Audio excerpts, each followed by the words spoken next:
ওরা এভাবে আমায় কেন মারলো মা? মা, আমি তো যেমন ডিউটিতে যাই সেই রকম ডিউটিতে গেছিলাম, কিন্তু আমি তো জানতাম না যে আজই হবে আমার শেষ দিন। আমি তো আমার জুনিয়রদের সাথে একসাথে কত গল্প করতে করতে রাতের খাবার খেয়েছিলাম। জানো মা, অনলাইন থেকে অর্ডার করে আনিয়েছিলাম আমার প্রিয় খাবারটা, ওটাই আজ খেয়েছিলাম।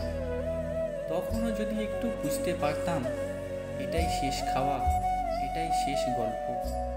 ডিউটির বাঁধনে আমি যখন ক্লান্ত হয়ে গেলাম মা, আমার চোখ দুটো ঘুমে বন্ধ হয়ে যাচ্ছিল। একটু শরীরের ক্লান্তি মেটাতে গেলাম।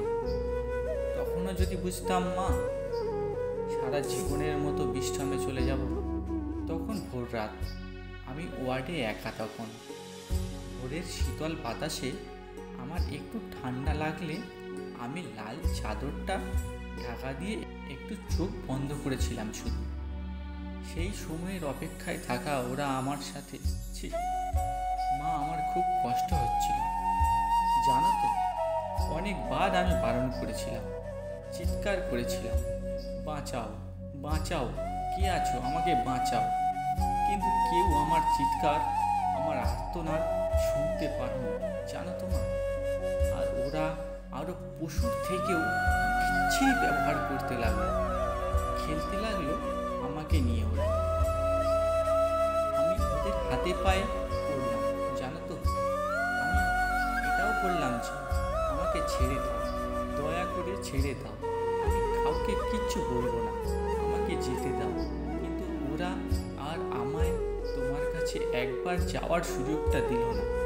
দিল না তোমার কোলে শেষবারের মতো মাথা রাখতে দিতে, দিল না শেষবারের মতো হাসি ভরা মুখটা দেখার সুযোগ, দিল না বাবার স্বপ্নে তার রাজকন্যার বড় ডাক্তার হওয়ার কাহিনীকে সত্য করতে। আমার গলা টিপে ধরে নিজেদের সর্বশক্তি দিয়ে আমার গলা চেপে ধরে জানো মা, আমি অনেক কষ্টে চেষ্টা করছিলাম বাঁচার। কিন্তু হয়তো আজ ভগবানও চায়নি যে আমি হয়তো বেঁচে থাকি। তাই পশুদের শক্তির কাছে আমি হেরে যাই, আমার গলার হাড় ভেঙে যায়। ওরা আমায় এইভাবেই ওখানে ফেলে রেখে চলে যায়, ওই বিভৎসভাবে। সকালে সবাই আসে, কিন্তু এ কি, আমি কারোর সাথে কথা কোনো বলতে পারছি না। তোমাকেও দেখতে পাচ্ছি, তোমায় কত করে ডাকছি, তুমি শুনতে কেন পারছো না মা আমার ডাক? ও ও মা, মা, মা গো, এই তো দেখো, দেখো না মা, ও মা, এই তো আমি। তুমি কাঁদছো কেন? কি হয়েছে তোমার? ও মা। দেখি মা সামনে একটা লাশের দিকে তাকিয়ে হাউমাউ করে কাঁদছে। লাশটার মুখ দেখতে পেয়ে আমি শিউরে উঠি। দেখি এটা যে আমারই নিথর দেহ, আমি কি তবে মারা গেছি? আমিও কাঁদতে শুরু করলাম। সবাই আমার এই মৃত্যুতে শোকাহত। সারা দুনিয়া আমার মৃত্যুর ঘটনা আপাতত জেনে গেছে, সবাই বিদ্রোহ করছে, কিন্তু আমি আমার নিথর দেহের দিকে তাকিয়ে রইলাম। আমার শেষটা তো আরো ভালো হতে পারতো, বলো মা। দেখো না মা, ওরা আমার মুখের, দেহের কি বিচ্ছিরি অবস্থা করেছে।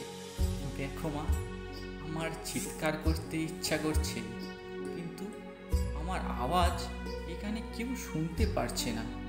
আমি এতগুলো লোকের সামনে চিৎকার করছি, কিন্তু একটা কেউ আমার এই চিৎকার শুনতে পারছে না, কেউ না।